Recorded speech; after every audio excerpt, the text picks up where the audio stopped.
Hey guys, what is up? It's your boy Notchmods here. Sorry for not uploading for the past 2 months. I recently took a 1-month vacation from Wastelanders 2 and my life in general. After my vacation I got back to work. The first thing that I have re-implemented is the lock features. I lock the next level until you have destroyed the boss in the desert scene. The locked UI appears when the first level is not completed. If the lock does not appear, then the first level is completed and you can move on to the next scene. The next thing I did was fix the aiming problem. I made sure the sight was properly aligned with the crosshair. The aiming feature was practically useless in the last build and some of my testers and fans are complaining about it. The third thing I did was create the test scene. What I did in the test scene was testing a few features. One of the features was the friendly AI. The robot will detect the enemy and then chase them and kill them. If the robot is free, then it will follow you and you will lead them. Another thing I did was implementing the covering features for the enemy. The feature is currently in its testing phase, but I will improve it sooner or later. I also did some minor tweak like adding the airplane and making it fly once the dialogue is over in the forest scene. On Dig the Pig's side, he changed some of the scene aesthetics. He is also working on the level after the cutscene, which is a pre-city scene.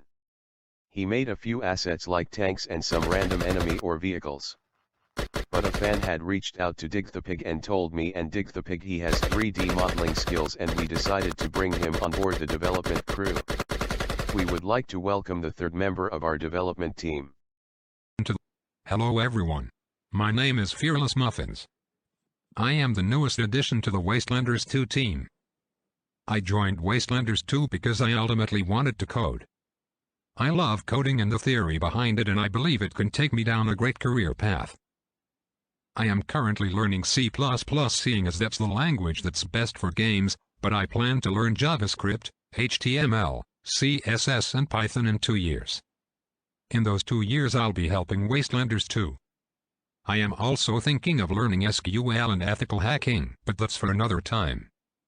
Throughout this year I will be spending at least 2 hours a day programming so that I can hopefully be able to read, write and program in C++ by the end of June. By doing this I should be able to boost the time that Wastelanders 2 updates happen. I am also currently suggesting good ideas to Dig the Pig and Notchmods for Wastelanders 2, and we are discussing a new game. Seeing as I can't program yet, I'll be doing the meshes for most models throughout the game. I can also help out with editing new videos, seeing as I have a good skill set in that area. I am very committed to everything I do, and I am very excited and grateful that I joined the Wastelanders 2 team. I can't wait to see the new people that will hopefully join the Wastelanders 2 team. Thank you. I hope you have enjoyed. Please subscribe, like, share and